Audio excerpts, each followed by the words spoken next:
parehong pangyayari, pero ang ipinapakita ni Mateo ay yung kung ilan ang naroon, samantalang dito ay kung sino yung lubos na binigyang diin yung istorya ng kanyang buhay. And I believe na sa bawat isa sa atin, makikita ho natin na kailangan matutunan natin o dapat na maging aware tayo sa buhay na to, dahil hindi lamang basta yung all things na yung sinasabi and they live happily ever after. You have to understand na sa buhay na to, hindi lang tayo ang narito sa daigdig. Hindi lang tayo yung gumagalaw sa daigdig na to. And as people of God, we have to be aware yung sinasabi ng aklat ng Efeso na sa mundong ito ay meron tayong mga ibang mga kasalamuha. Okay? And as people of God, you have to be aware. Kailangan alam mo ano yung meron ka, alam mo ano ang ginawa ng Panginoon para sa iyo, alam mo kung paano sa krus ng Kalbaryo binayaran ng ating Panginoong Hesus ang lahat ng ating kasalanan, at sa pamamagitan ng kanyang pag-akyat na muli sa langit ay ang ipinangako niya ay walang iba kundi ang pagdating ng banal na Espiritu. At gayon din na bago siya umakyat ay kanyang binigyang diin na merong mga palatandaan ang mga sumasampalataya. And I would say, yung mga sumasampalataya, dahil maraming mananampalataya pero hindi sumasampalataya. Believers who are unbelievers when it comes to the Word of God, kasi ang umiiral ay walang iba kundi kung ano yung kanilang karanasan lamang sa buhay at kung ano ang napag-aralan nila sa paaralan, o kaya kung ano lang ang pwede nilang unawain sa pamamagitan ng ating tinatawag na 5 senses. But as believers, you have to understand that there are things in our life that we have to discover.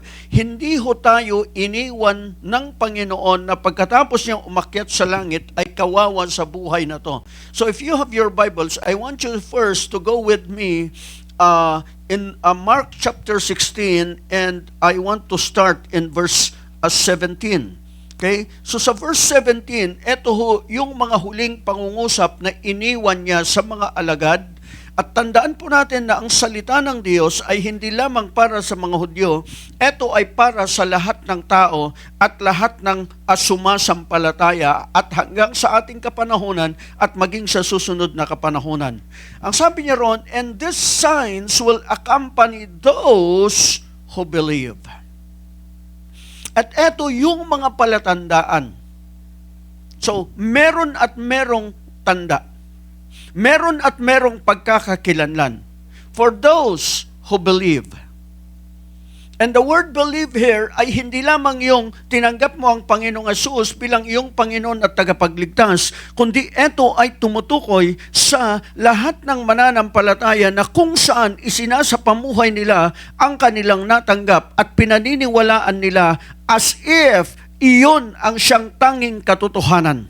So ang sabi niya, eto yung mga palatandaan na kanilang mararanasan sa buhay na to. At ang sabi niya roon, in my name. So it's in the name of Jesus. So ang sabi niya, they will drive out demons. So the name of Jesus ay hindi lamang para maging palamuti sa ating mga buhay, hindi lamang para ilagay natin maging sa mga stickers na nakadikit sa mga sakyan o sa mga kagamitan natin, at maging sa pagtatapos ng panalangin na in Jesus' name. Now, it's part of our life na every time na makikita mo roon na sa pamamagitan ng Panginoong Hesus, ang sabi niya roon, in my name, they will drive out demons. Okay? Whether you like it or not as believers, bahagi yan ng buhay natin. Now we're in sa mundong ito, akala natin walang mga demonyo. Akala natin ang mga demonyo ay mga tao. Tingnan mo katabi mo. Ha? Di ba dahil nagiging expression ng tao, o kaya kapag nagagalit sa isa at masama yung ginagawa, ang sasabihin, demonyo ka, demonya ka. Okay? So, but actually, ang demonyo o demons are not humans. Okay? So, ang sabi, in my name, they will drive out demons. You have to understand na maging sa aklat ng Ephesians, in Ephesians chapter 6, it speaks about you and me wearing on our armor. Hindi ho sasabihin sa atin na isuot ang isang bagay na wala namang silbi, na walang paggagamitan. You see, whether you like it or not, hindi ho yung asawa mo ang demonyo. Hindi yung asawa mo ang kalaban mo. Okay? That's why you have to understand, in verse 10, pinaalalahanan ang mga mananampalataya ng sabi ron, finally, be strong in the Lord and in His mighty power. You will need to become strong in the Lord. You need to know who is your Lord. And you need to know the power na naroon sa Kanyang pangalan o naroon sa Kanya. And then in verse 11, it speaks about us, put on the full armor of God so that you can take your stand against the devil's schemes. May mga pakana, may mga paraan, merong mga gawa ang dyablo na kung saan maaring ang tingin mo'y gawa lamang o pangyayari o eto'y dahil lang sa tao o dahil sa sitwasyon. But you see, there are things in this life na ang demonyo ang siyang gumagawa. That's why we need the Holy Spirit to speak unto us and to tell us ano yung meron tayo. So, that's why ang sabi niya ron, put on the full armor of God. Okay? Dahil may mga gawa ang kaaway na kung saan hindi mo kailangan, na walang magagawa yung diploma mo, walang magagawa yung utak mo, yung pinag-aralan mo, o ano pa mang bagay sa buhay na meron ka laban sa pakanan ang kaaway. Okay? Because the Word of God says in verse 12, for our struggle is not against flesh and blood, but against the rulers, against the authorities, against the powers of this dark world, and against the spiritual forces of evil in the heavenly realms. So there are demons. At makikita mo, 4 na kategorya yan. So makikita ho natin dyan na merong mga, kumbaga yung mga private o yung halimbawa parang sa sundalo na nandyan, may mga private, may mga officers, okay, may mga mas nakatataas sa kanila o may mga generals sila. So iyan ho ang siyang kinakaharap ng isang mananampalataya. Ibig sabihin ba, walang laban ang mananampalataya? Meron. Okay? Because we have the name that is above every name. We have the blood of Jesus. We have ministering angels. Ang problema is, ginagamit ba natin? Okay? Verse 13. So that's why, ang sabi niya ron, therefore, put on the full armor of God so that when the day of evil comes, kapag dumating ang araw ng kasamaan, ano yung araw na yan? Araw na kung saan may kakaharapin ka sa buhay na to. So, but if you don't have the armor of God, if you are not putting on the armor, how can you stand your ground? Our armor actually is our relationship with God. It's the Word of God. That's your armor. The name of the Lord. Okay? So, ang sabi niya ron, so that you may be able to stand your ground and after you have done everything, na lahat ng alam mong pwedeng gawin, ginawa mo na, then to stand. Ang pinakamahirap yung tumayo. O yung tinatawag na, you wait on the Lord. Okay? So that's why, as people of God, ipinakita ho sa atin or ating mababasa. If you will turn with me, nung nakaraan tiningnan po natin ang Luke chapter 8. Now turn with me in Mark. Tandaan po natin na ang apat na ebanghelyo ay apat na pananaw. Or iba-iba ang kanilang audience. Iba-iba ang pinatutungkulan nila. If you are reading and you become confused dahil sasabihin mo, bakit magkakaiba yata? Iba yung sinasabi ni Mateo, iba yung sinasabi ni Marcos, iba yung sinasabi ni Lucas, iba yung sinasabi ni Juan. Bakit ganon? So, sasabihin ng iba, kasi kumbaga, gawa lang ng tao yan. No! If you will understand, Matthew, the Gospel of Matthew was written to the Jewish nation, to the Jewish people, to let them know that Jesus is their Messiah. So, Mark was written to the Romans during those times, sa mga Romano, upang ipakilala sa kanila sino si Jesus. And then, you have the Gospel written by Luke, na kung saan ito ay para sa mga Griego at sa mga Gentiles. Okay? Or rather, to the Greeks. And then, you have John written for believers, para sa mga mananampalataya. So kaya makikita mo, iba-iba yung emphasis nila dahil iba-iba yung ibinibigay na pananaw sa kanila ng Panginoon. So it's the same thing. If you are reading different versions of the Bible, makikita mo, iba-iba yung emphasis, hindi iisang emphasis.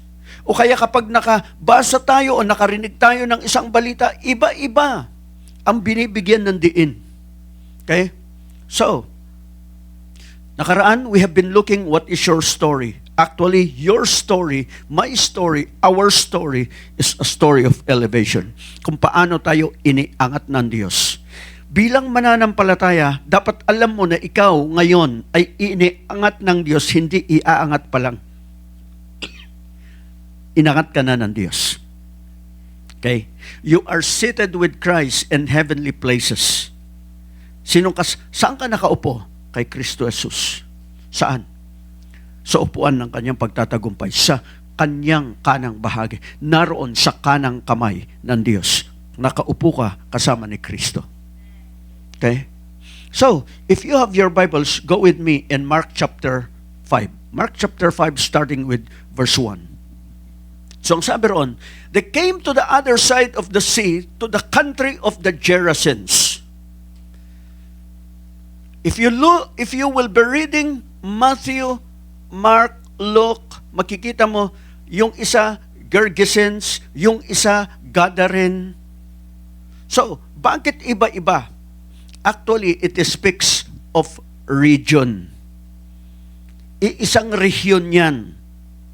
Pero iba-iba ang tawag ng mga tao dyan.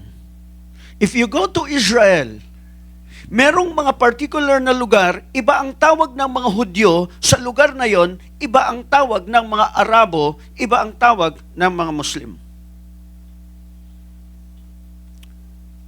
And also the same thing. If you look at, halimbawa, dito sa atin, ang Baguio, saan ang Baguio? Hindi nila alam na ang Baguio ay nasa ilalim ng Benguet. Hindi nila alam na ang Benguet ay nasa Cordillera. Okay? You see? Or even, halimbawa, Banawi Rice Terraces. Saan ang alam ng marami? Baguio. Akala ng marami, ang Banawi Rice Terraces nasa Baguio. At akala ng iba ay 1 oras, 2 oras lamang mula sa Baguio. Hindi po. Okay? Ibang rehiyon po yon, ibang probinsya ho ang kinaroroonan ng Banawi Rice Terraces. So, the same thing, yung region po yon, tinutukoy po ang region dyan, Gerasenes, Gadarene o Gergesenes, isang rehiyon po. Iba-iba lang ang tawag. Okay? But you see, yung pinuntahan ng Panginoon ay malapit sa dagat. Kaya yung pagdaong niya doon sa dalampasigan ay sinalubong kaagad siya nitong tao. And when Jesus had stepped out of the boat, immediately there met him out of the tombs a man with an unclean spirit. So merong description ang taong to. Unclean spirit. Or ang maruming spirito ang nakatira sa kanya. So ibig sabihin, if you will be looking at demonic spirits, they actually, why they are called as unclean? Unang-una, tingnan mo, ang isang sinasapian ng masamang spirito o maruming spirito, hindi po yan namumuhay sa kalinisan. Okay? Unang-una na makikita mo, karumihan. And why Jesus is going to this place? Okay? Out of the tombs. Then verse 3. You will notice, ang sabi ron, he lived among the tombs. And no one could bind him anymore, not even with a chain, for he had often been bound with shackles and chains, but he wrenched the chains apart, and he broke the shackles in pieces. No one had the strength to subdue him. So, shackles, ibig sabihin, yung pong ikinakadena ang kanyang paa. Nakakadena ang kamay, nakakadena ang paa. Pero anong ginagawa niya? Sinisira lang niya yan. Nilalagot lang niya sa kanyang mga kamay at mga paa. Okay? At ang sabi roon, walang sino mang milakas na kaya siyang pasukuin o kaya siyang gapiin. Because you have to imagine in the next verse, wherein, ang sabi ron, night and day among the tombs and on the mountains, he was always crying out and cutting himself with stones. And when he saw Jesus from afar, he ran and fell down before him. And then, crying out with a loud voice, he said, "What have you to do with me, Jesus, Son of the Most High God? I adjure you by God, do not torment me." For he was saying to him, "Come out of the man, you unclean spirit." And you notice, and Jesus asked him, "What is your name?" He replied, "My name is Legion, for we are many." And he begged him earnestly not to send him out of the country. Now a great herd of pigs was feeding there on the hillside, and they begged him, saying, "Send us to the pigs, let us enter them." So he gave them permission, and the unclean spirits came out and entered the pigs, and the herd, numbering about 2,000, rushed down the steep bank into the sea and drowned in the sea. The herdsmen fled and told it in the city and in the country, and people came to see what it was that had happened. And they came to Jesus, and so the demon-possessed man, the one who had the legion, sitting there, clothed and in his right mind, and they were afraid. And those who had seen it described to them what had happened to the demon-possessed man and to the pigs. And they began to beg Jesus to depart from their region. And as he was getting into the boat, the man who had been possessed with demons begged him that he might be with him. And he did not permit him, but said to him, "Go home to your friends and tell them how much the Lord has done for you and how has he had mercy on you." And he went away and began to proclaim in the Decapolis how much Jesus had done for him, and everyone marveled. The word Decapolis means 10 cities, 10 syudad. Iyan po ang kahulugan yan. Iyan po yung rehiyon ng Gerasenes o Gergesenes o Gadarenes. So 10 syudad na kung saan sila ho ay naroon at nabibilang sa isang rehiyon, and isang kaluluwa na iniangat ng Diyos, na binago ng Diyos, na nakaranas ng habag ng Panginoon, ang siyang humayo at sinimulang ipangaral ang mabuting balita sa 10 syudad na to. So just imagine, with just one soul, okay? Just one soul, isang buhay lang, na nakaranas na kung paano na ang habag ng Diyos ay dumating sa buhay niya, naranasan niya ang dakilang pag-ibig ng Diyos, naranasan niya ang kabutihan. Okay? And you understand na Ang kasunod is gaano karami ang buhay na maaring nabago nung sila ay naroon o sa 10 syudad na yon. Bawat syudad lang kung merong isa na makakakilala sa Panginoon. Okay? So that's why as people of God, kung babalikan po natin, ang sabi po rito is ano man yung sitwasyon ng bawat isa sa atin. Ang makikita natin dito ay walang iba kundi yung lubos na paglalarawan, gaano tayo minahal, gaano inibig ng Diyos ang tao na kung pag-aaralan po natin, nung una, ang sabi ng ating Panginoong Hesus, siya ay naparito para sa tahanan o sa bayan ng Israel, hindi para sa mga hintil. But you see, Jesus went to a place na hindi ho nararapat na puntahan ng mga Hudyo. Okay? Jewish people have no relationships with the Gentiles. So, bakit ho?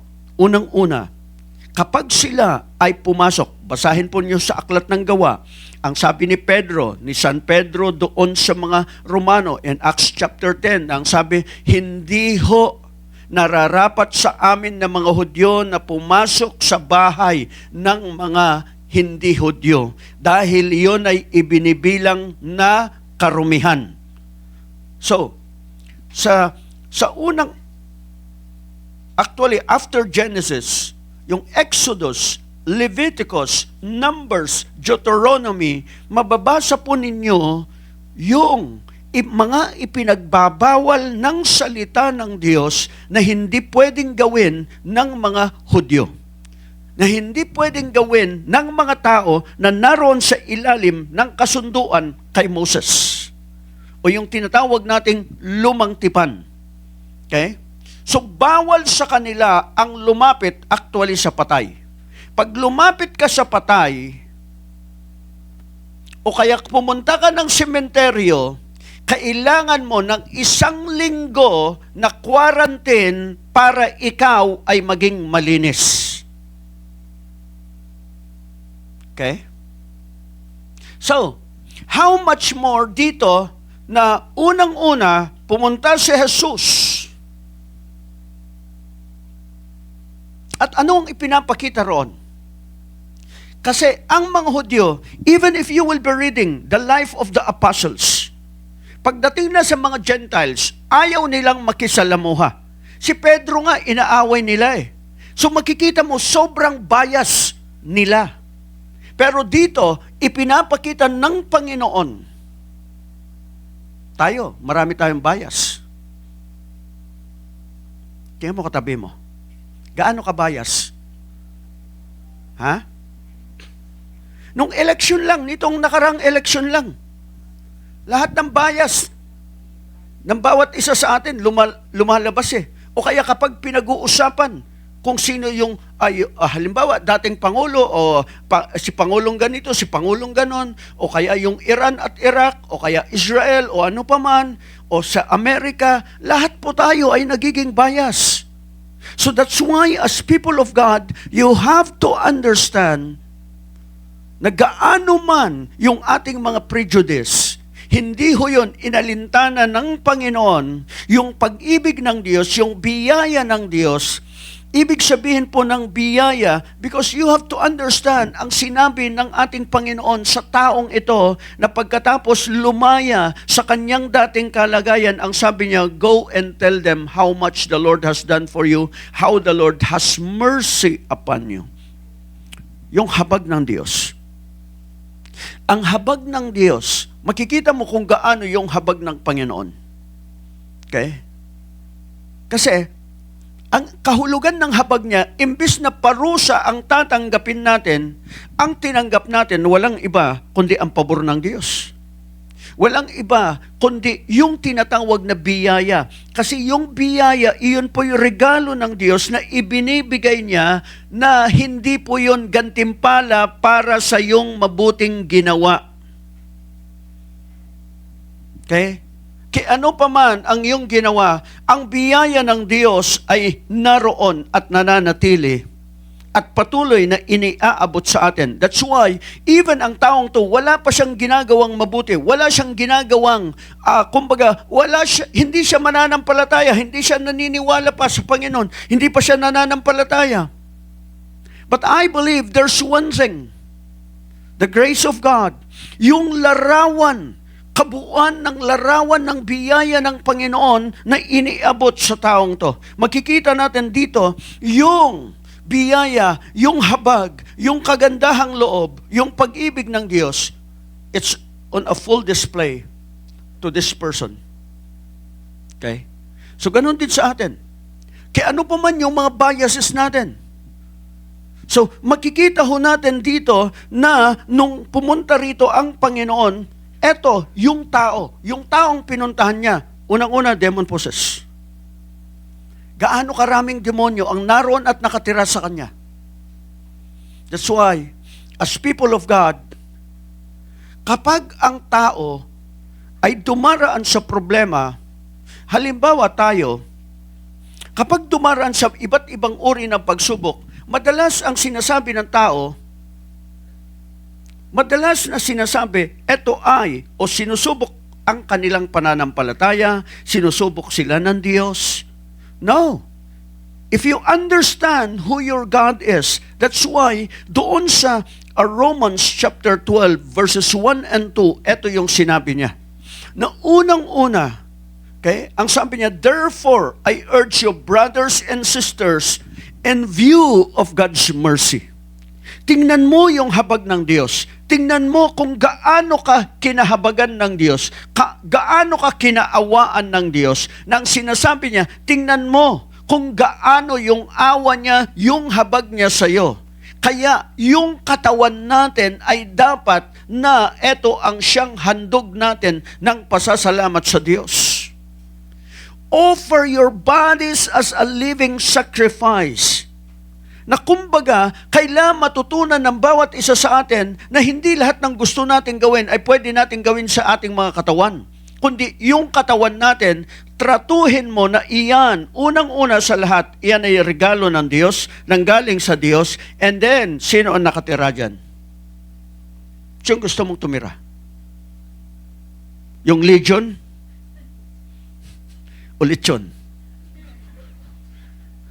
Okay? So ang sabi niya ron, offer your bodies as a living sacrifice, holy and pleasing to God. This is your true and spiritual o proper worship. Ito yung totoong pagsamba na makita mo ng iyong katawan, unang-una sa lahat, in 1 Corinthians chapter 3 verse 16, your body is the temple of the Holy Spirit. Ang nakatira sa katawang yan ay walang iba kundi ang banal na Espiritu.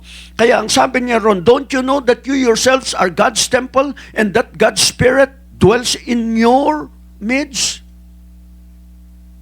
Hindi ba niyo alam na kayo ay templo ng banal na Espiritu? And then, inulit niya in chapter 6 in verse 19. Ang sabi niya, hindi ba niyo alam ng katawan ninyo ay templo ng banal na Espiritu? Your body is the temple of the Holy Spirit. So, kung ang mga Espiritu naghahanap ng tirahan, o kaya yung sinapian ng maraming demonyo, yung pinalaya ng ating Panginoon na tinatawag na Gadarene demoniac, okay? Na kung saan maraming spirito ang nakatira sa kanyang katawan. So the thing is, you also have to understand and you have to treat your body that the Holy Spirit is living on the inside of you. That's why, as people of God, you have to know that truly God is with you. Ang iyong katawan, pagmamay-ari yan ng Diyos. Amen? And you are meant to be a channel of God's blessing. Why? Ang tao kapag dumaraan ng pagsubok o mga problema, ang sisisihin nila ay ang Diyos o ang sasabihin nila, sinusubok ng Diyos ang aking pananampalataya. No, hindi ganun ang Diyos. Gusto mo ng pagsubok na nanggagaling sa Diyos? Tingnan mo yung buhay ni Abraham. Nung sinabihan ng Diyos na ang sabi niya sa kanya, ihandog mo sa akin ang iyong minamahal na si Isaac. Because you see the things.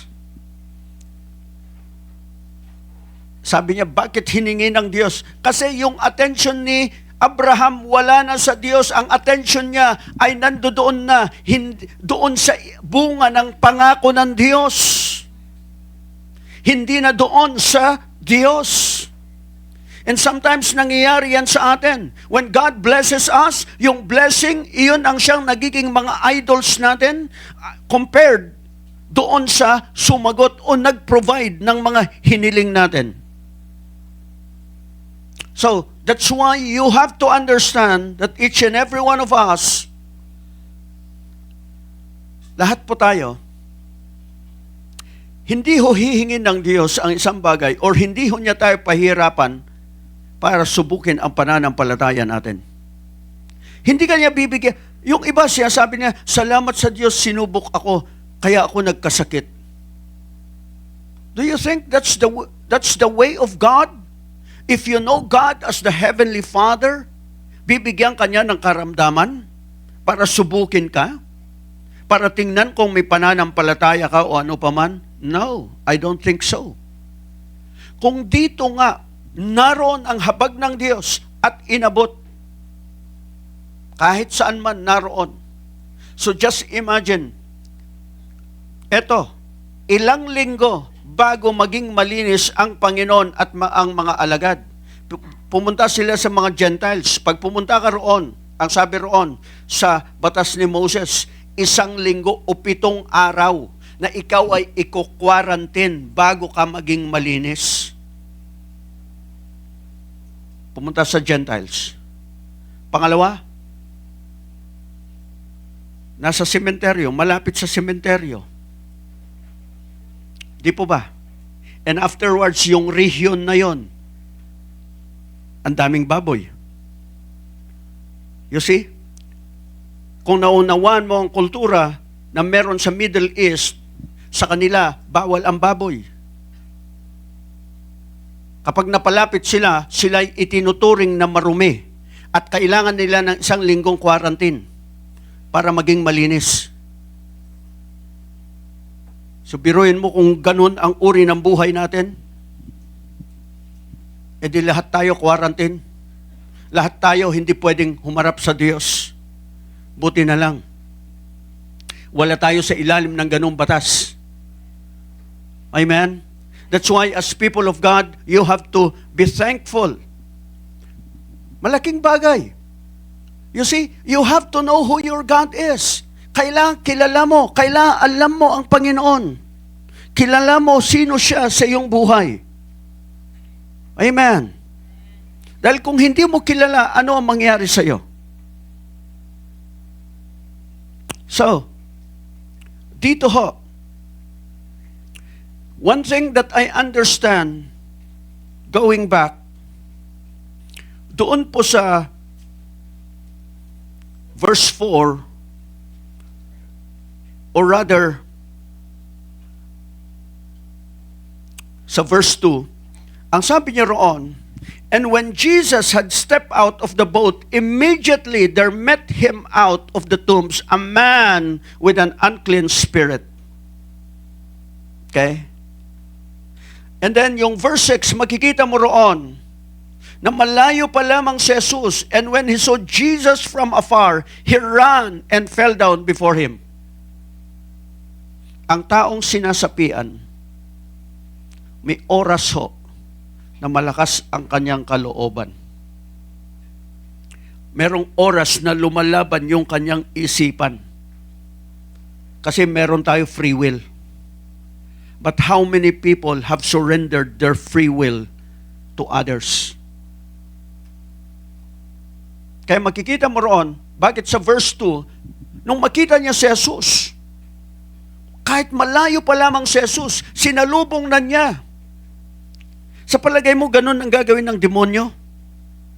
Hindi kanya sasalubungin. Tatakas siya dahil alam niya kung ano ang gagawin ng Panginoon. Pero bakit siya lumapit?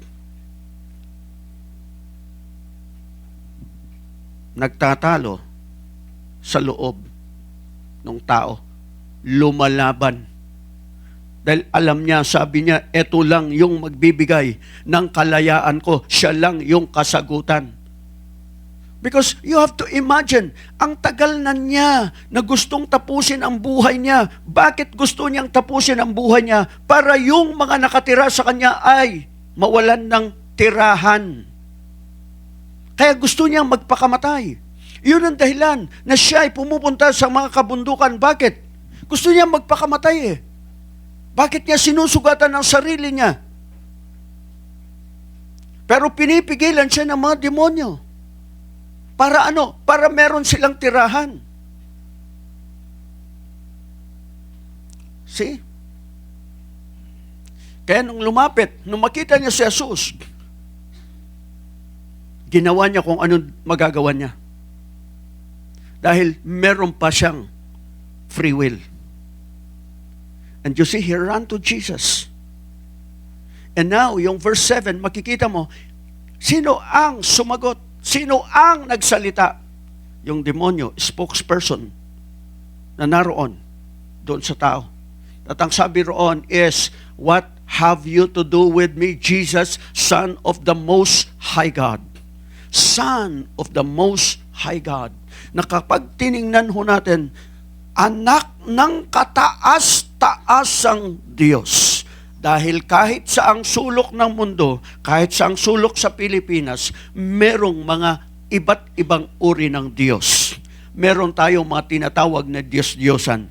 Sa nakagisnan ninyo na relihiyon, meron kayong Diyos-Diyosan. Pero sa bawat dako, merong mga tinatawag na mga Diyos o Diyos-Diyosan. Diyos ng tubig, Diyos ng araw, Diyos ng kahit saang lugar.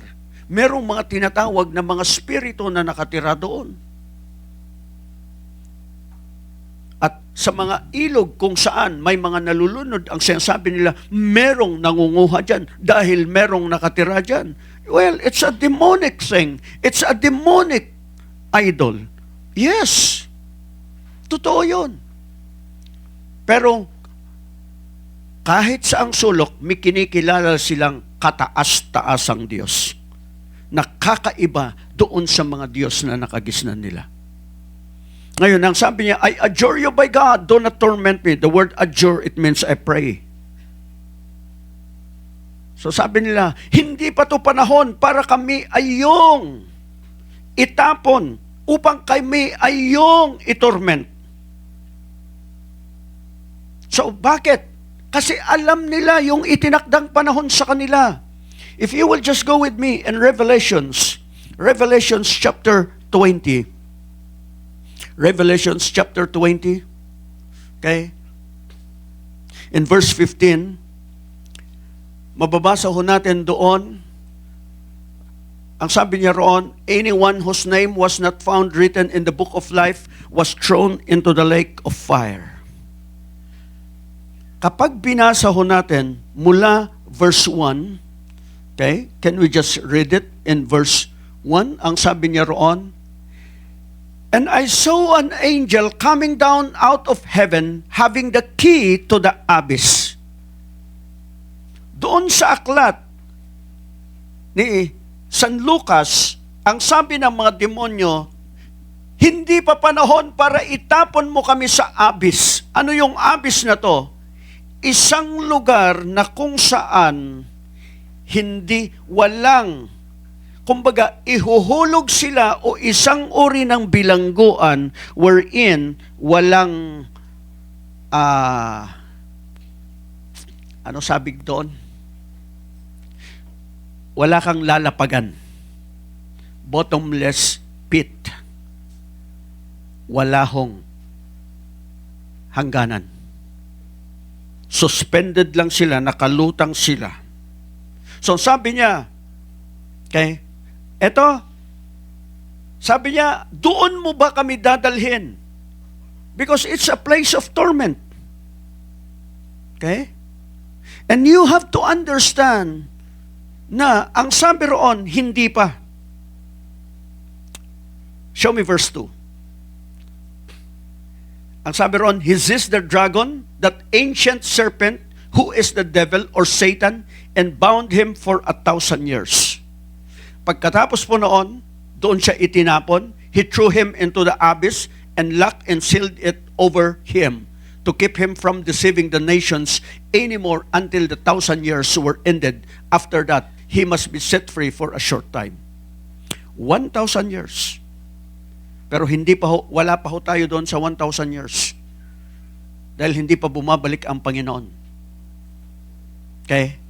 So, ang sabi roon, pagkatapos noon, siya'y pakakawalan. Then verse 3, or rather next verse. Okay? And you will see na sa panahon na yan, okay, you have to know and understand that as people of God, ang isang bagay na makikita ho natin, pakakawalan sa araw na yon, okay?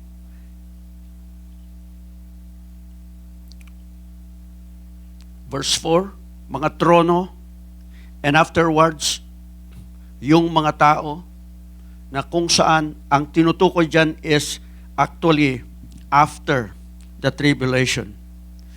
Yung mga tao na kumilala sa Panginoon, okay, sila'y bubuhayin na muli. Pero verse 5, ang sabi niya roon, yung mga hindi mananampalataya, the rest of the dead did not come to life until the 1,000 years were ended. This is the first resurrection. Tayo'y bahagi ng first resurrection. Okay? So, afterwards noon, verse 6, ang sabi niya roon, blessed and holy are those who share in the first resurrection. The second death has no power over them, but they will be priests of God and of Christ and will reign with Him for 1,000 years.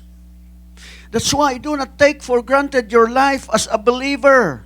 Iyan ho yung magiging gawain natin, magiging saserdote at kasamang maghahari ng ating Panginoon for 1,000 years on earth.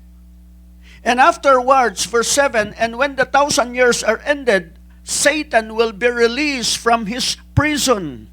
At ano ang gagawin niya? To go out and deceive people. Na yung mga normal na tao na kung saan nakaligtas sila sa tribulation and they will be reproducing people or kumbaga mortal people during the time of the 1,000 years. So just imagine for 1,000 years. Mabubuhay ka na 1,000 years. At taon-taon manganganak ka. Gaano karami yung anak nila? Kasi paghaharian pa natin ang mga tao during those times. But afterwards, ang sabi roon, okay, after na linlangin uli sila ni Satanas, so there will be the war of Gog and Magog. Okay? And you can, in verse 10, ang sabi roon, and the devil who had deceived them was thrown into the lake of fire and sulfur where the beast and the false prophet were, and they will be tormented day and night forever and ever. And then you can see in verse 11 na kung saan, ang sabi roon, na puting trono ay darating. At makikita sa kalagitnaan, okay, the earth and the heavens fled from His presence, and there was no place for them. Then, verse 12, and I saw the dead, great and small, standing before the throne, and books were opened. Another book was opened, which is the book of life. The dead were judged according to what they had done, as recorded in the books. Actually, that will be for the unbelievers. Hindi po yan para sa mga mananampalataya. Okay? And then in verse 13, you will be reading. Okay? Lahat ng namatay sa karagatan, okay? At ultimo, ang sabi roon, ultimo, ang kamatayan at ang Hades, lahat ng patay na naroon sa kanila ay isosurrender nila para mahatulan sila. Okay? And then 14, mismo ang kamatayan at ang Hades itatapon sa dagat-dagatang apoy. The second lake, or rather the lake of fire, is the second death. Verse 15, and if anyone whose name was not found written in the book of life was thrown into the lake of fire.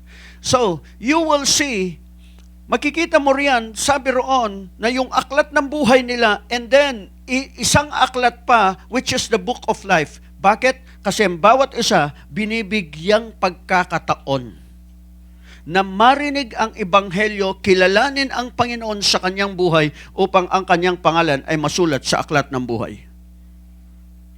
Okay? That's why sa atin bilang mga mananampalataya, ang kailangan matutunan natin, do not take for granted your life. Hello? You see, many of us, we want the blessing of God. We want long, good, satisfying life. Pero eto, tandaan po natin, nung panahon ng pandemic, lahat tayo, karamihan, walang exempted. Memoryado ang Psalm chapter 91. Tanong mga katabi mo. Memoryado nyo? Psalm chapter 91? Di ba? Lalo na nung panahon ng pandemic, he that dwelleth, King James pa nga ang mga memory verse, he that dwelleth in the secret place of the Most High shall abide under the shadow of the Almighty, and I will say of the Lord. See? Psalm chapter 91. Come on, just show us. So, Psalm chapter 91. So, ang sinasabi roon, he that dwelleth in the secret place of the Most High shall abide under the shadow of the Almighty. Lahat yan. And afterwards, you will say, I will say of the Lord. Yung confession natin. Okay? So, I will say of the Lord, He is my refuge, He is my fortress, my God, and whom I trust. Pero pag dumaan ng problema, kanino ka nagtitiwala? Okay? Eto, gusto ng karamihan, long, good, satisfying life. Go with me. Verse 14. So, kayo na lang bumasa ng mga ibang talata. Pero in verse 14, ang sabi niya ron, because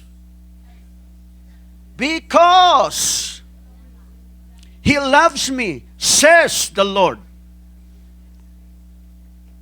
How can we love the Lord? We can love only God because God has loved us first. Kapag alam mo ang pag-ibig sa iyo ng Diyos, then you will love the Lord. But many of us, we want the benefits. Pero yung to love the Lord, I love you, Lord, but I hate my brother. I love you, Lord, pero sila. Ang sabi ni Jesus, a new commandment I gave unto you, that you love one another, even as I have loved you. Lahat tayo may kanya-kanyang bias. Lahat tayo napapaligiran ng mga toxic na tao. Pero hindi ka dapat madala. All you have to do is really dwell kasi most of the time, alin na mas mahal natin? Mas mahal nga natin yung trabaho natin eh. Mas mahal natin yung pag-aaral natin. Mas mahal natin yung pagkain natin. Kaysa dito. Mas mahal natin ang cellphone natin kaysa dito. Di ba? Sabi niya roon, because He loves me, says the Lord, I will rescue him. I will protect him, for he acknowledges my name. Rescue, protection. Okay? So ang sabi niya roon, verse 15, He will call on me and I will answer him. He will call on me. How many of us, we always call upon the Lord and we always ask the Lord, Lord, what are you saying? Kasi sabi niya, I will answer him.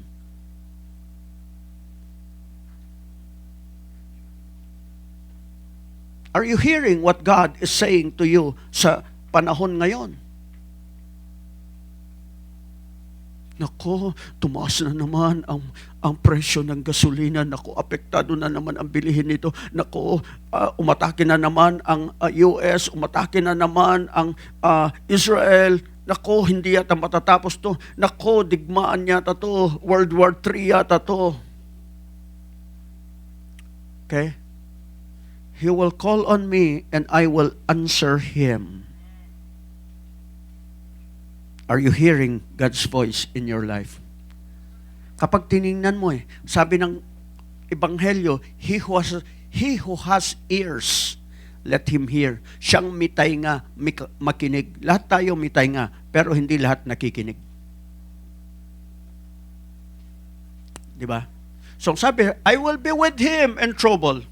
I will deliver him and honor him. How much do you? Lalo pag sinabi,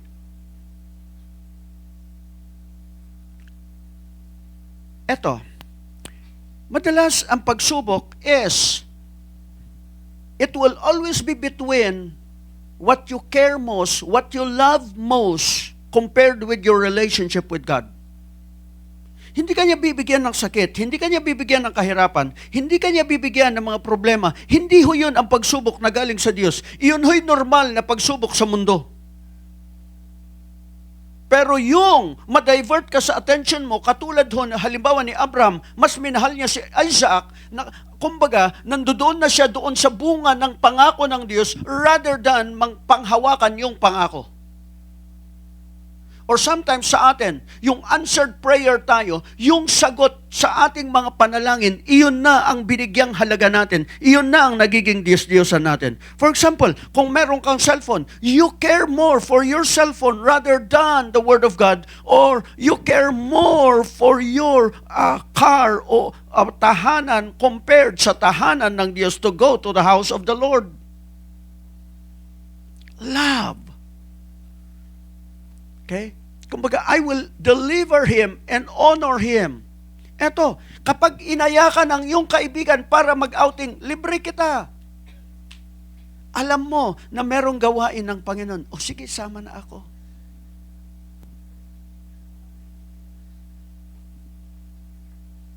Hindi sasabihin, hindi, may ano ako. That's why I value, I thank God for young people na kapag nag-apply ng trabaho, ay hindi po ako pwede pag ano. You see, isa lang buhay natin. And actually, everything that we'll be doing or what we are doing, there will be a reward time. So sabi ron, I will honor him. Verse 16. Ito gusto ng iba. With long life, I will satisfy him and show him my salvation. What is long life to you? Ano yung long life? Tanong mo katabi mo. Ilang taon sa kanya ang long life? Ilang taon ang long life para sa iyo?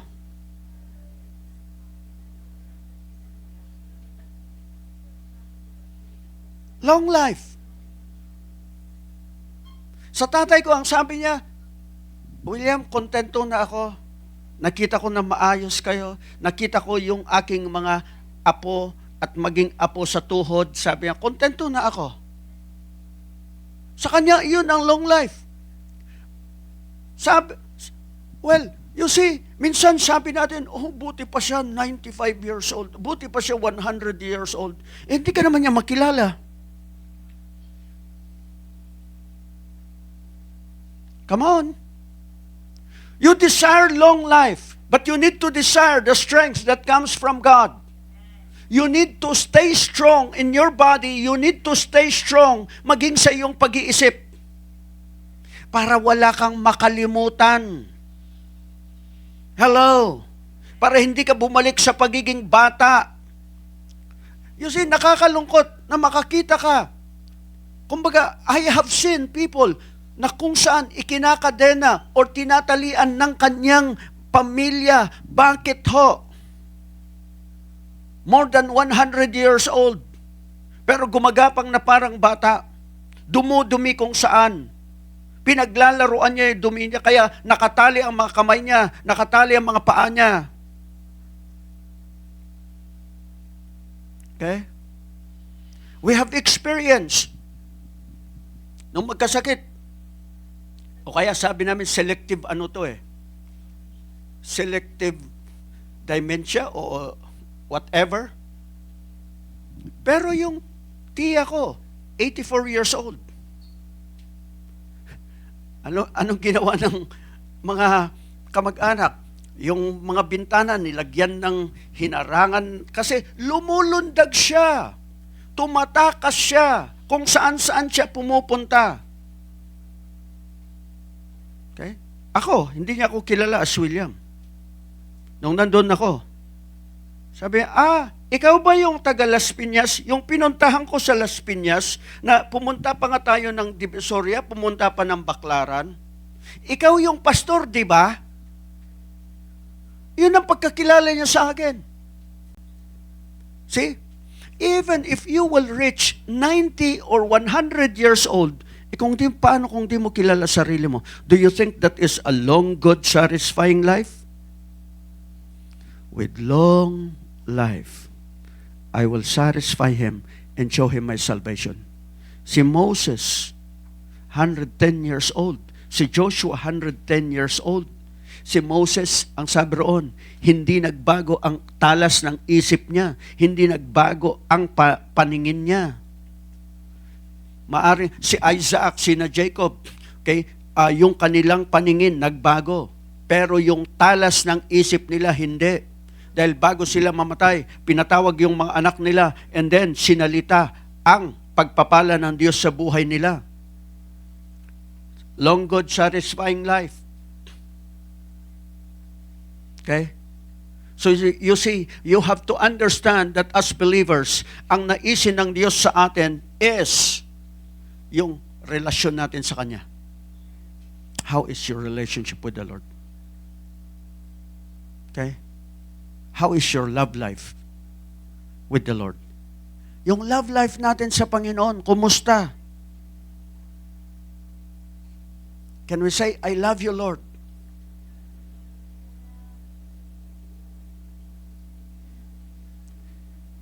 I love you, Lord. Di ba? Do we really love the Lord? Bakit yung cellphone natin hindi natin mabitawan? Para sa ilang saglit lang na pakikipag-usap. Have you heard the voice of God? Because in the Word of God, you can hear God speaking unto you through His Word.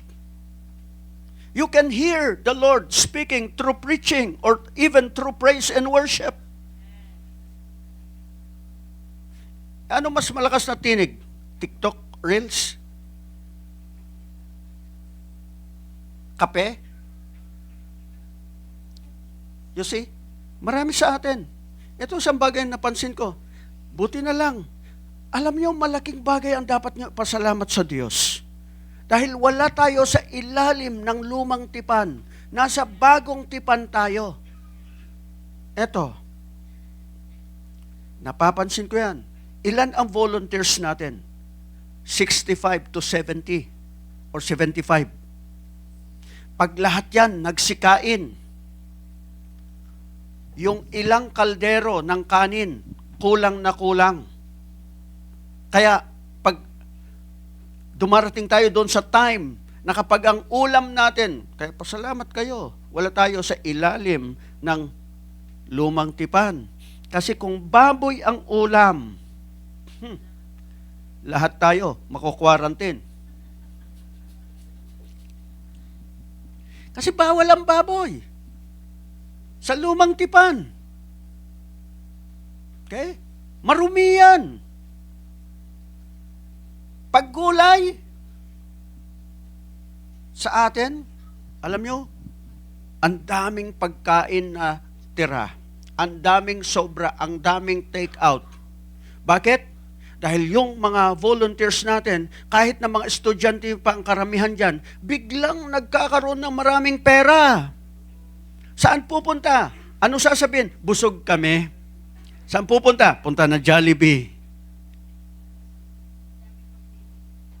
Di ba? So, pero pag sa church, sabi ko, ano kaya? Total naman, palagi kayong nakain ng Monday to Saturday na may baboy palagi. Ano kaya? Pag linggo talagang puro gulay. Nako, sasabihin nila. Ha?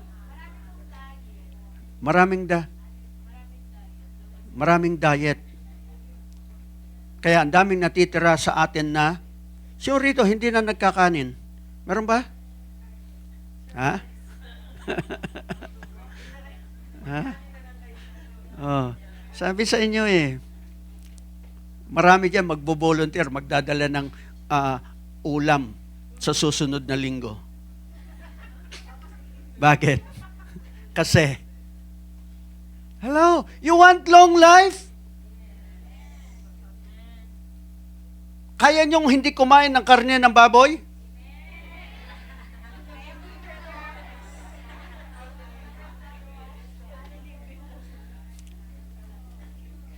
Kaya, pasalamat tayo, wala tayo sa ilalim ng Old Testament.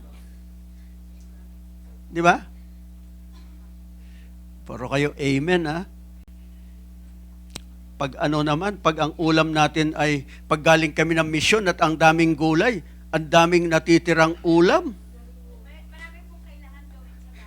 Daming uuwi, hindi kakain. Ay, busog po ako, pastor. Sa iba na lang, pastor. Pero, pag karne ang ulam, kulang. Magpapabili pa tayo ng extra rice. Dahil marami, only rice. Pero gusto, long life, di ba? Madalas yung pinagbabawal. Gustong-gustong kainin. Di ba, may grace naman si Lord. Well, you have to understand, sa atin, God has given us a responsibility. And that is, ikaw at ako, alam natin anong sinasabi ng Diyos sa atin. And imagine your impact, just like this person na iniangat ng Diyos mula sa karumihan, dinala sa liwanag at nakakilala siya sa Panginoon, and afterwards, 10 syudad ang kanyang naging mission field. And how many lives were impacted by the life of this person? Na nakita nila, kaya nung makita ng mga tao, it's either, we have the choice. Pwede mong huwag pansinin. Kaya, makikita nyo, anong reaksyon ng mga tao? Kung sa panahon natin yon, hanggang ngayon, ganun din ang magiging reaksyon pa rin ng tao. Nawalan sila ng kabuhayan. Anong pipiliin nila? Kabuhayan nila kaysa sa Panginoon. Okay? Ang sasabihin nila, Lord, saka na. Saka na, pag malapit na, last 2 minutes na ng buhay, saka kikilalanin ang Diyos. Nakakalungkot. Nobody knows tomorrow. And how many of us, we love the material things as compared to loving God or loving our relationship, loving the person who has loved us with an everlasting love. At nakikita yon sa mga priorities ng ating mga buhay. At makikita mo na darating ang araw. Pag naroon ka na sa ospital, sabi mo, walang saysay pala lahat ng bagay. Marami kang iisipin. Nung naroon ako sa Korea, ang dami kong naisip na sabi ko, wala palang saysay ang mga bagay-bagay na to. Kapag ikaw ay naroon na sa ospital at ikaw ay nag-iisip na ano yung pwedeng mangyari or ano ang pwedeng findings. But you see, you have to stay strong in the Word of God. Lahat ng bagay lilipas, ngunit ang salita ng Diyos kailanman ay hindi lilipas. God has elevated you for a purpose. Hindi ka iniangat ng Diyos. Hindi ka pinagpala ng Diyos na walang layunin ang Diyos. Make sure na darating ang araw, higit na mangungusap, ano yung naging epekto ng ginawa ng Diyos sa iyo. Father, we thank you. And truly, Lord God, we just want to give you praise, to give you honor and glory. Thank you, our Heavenly Father, a loving and caring Father, na hindi nanunumbat. But Lord, thank you. Let your Holy Spirit speak unto us and open the eyes of our understanding that we may see the value of our relationship with you. the value of what you have done at the cross for us, so that today we can live in your grace. We can live under your mercies. We can live under your love. So help us and teach us. And that, Father, we will know the authority that you have given us, that there is power in the name of Jesus. And that, Father, we can live in the power of that name as we develop our relationship, as we come to know what the name of Jesus can do in our lives, what the name of Jesus can do in our situations, na kung paano na ang pangalang ibinigay ninyo sa silong ng langit na walang sukat ikaligtas ang tao maliban sa pangalang iyon, ang siyang tanging magpapalaya anuman ang kinasadlakan ng isang tao. Na ganun din ang pangalang iyon, as we develop our relationship and come to know the power of that name, then Lord, we can use that name as we walk here on earth, doing what you want us to do. And that, Father, thank you for the power na sinabi nyo, that in the name of Jesus, that in your name we can cast out demons.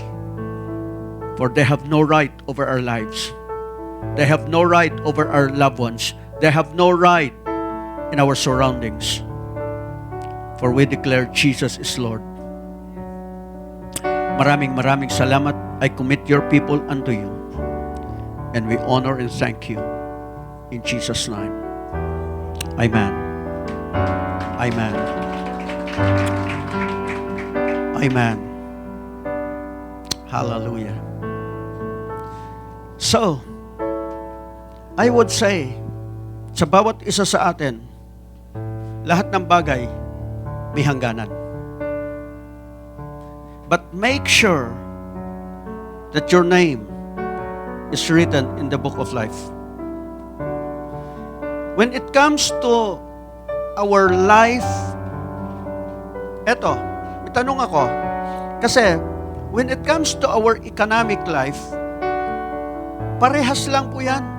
Spiritual principles and the physical principles, na isang bagay na dapat matutunan ng bawat isa sa atin. Go with me, Genesis chapter 8, verse 22. Genesis chapter 8, verse 22. Okay? Ang sabi niya, as long as the earth endures, seed time and harvest, cold and heat, summer and winter, day and night will never cease. Okay? So while the earth remains, nananatili, at isang bagay na makikita mo, ang sabi niya roon, seed time and harvest. That's why, hindi ho nawawala yung kasabihan, anumang itinanim ng tao ay siya niyang aanihin. Because, you have to understand, everything that we do actually is a seed. And time will tell if it is a good seed or a bad seed. Merong tinatawag na good seed. Merong tinatawag na good ground. Merong tinatawag na good weather. Dahil kahit naging maganda ang iyong tanim, pero kapag dumating naman ang bad weather, so for example, yung mga farmers, maganda, papalapit na ang ani, biglang bumagyo. Biglang nagkaroon ng unos. Lahat ng pananim nila, dumapa. See, ang tanging magpipreserve ng ani natin, walang iba kundi ang Diyos. That's why, always learn the principle of seed time and harvest. Because, actually, whatever we do, is an honor to the Lord. Proverbs chapter 3, verse 9, it speaks about honor. And then in chapter 4, if you want health in your bones or in your life, your health actually is here. This is the medicine. Itong gamot. At pagdating sa area ng pangangailangan natin o pananalapi natin, ang gamot, matuto kang magtanim. And you will see how the Lord will multiply the seed that you are planting. Tayong lahat ay tumayo.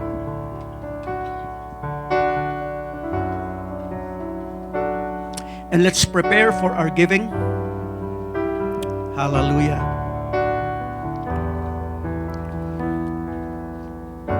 Our Heavenly Father, we just want to thank you.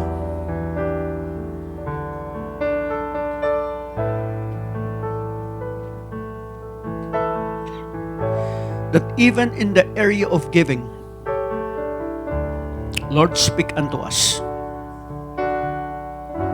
We want to honor you. And you have said in your word that God loves a cheerful giver. And that even in our giving, thank you for the reminder na ang mga pagbibigay na wala sa kalooban ay walang saysay. So that, Father, in Jesus' name, makita namin ang principle ng honor. Makita namin ang katotohanan that if we want a good harvest, we need to plant a good seed. So, Father, in Jesus' name, as your people honor you today with their tithes and offerings, I ask your blessing. The blessing that brings wealth and no sorrow added unto it, and that your power may come and touch yung hanap buhay ng bawat isa, ang mga pinagkakakitaan. And that, Lord, you have said in your word that even then, hindi mawawalan ng saysay. We thank you, and even as we believe that as we give, it will be given back unto us, good measure, pressed down, shaken together, running over, shall men give unto our bosoms. Lord, thank you. And I declare to your people, my God shall supply all your needs according to his riches in glory by Christ Jesus. And we thank you, our Heavenly Father, for it is you who gives us seed for sowing and bread for our food to enjoy. Bless each and every one in Jesus' name.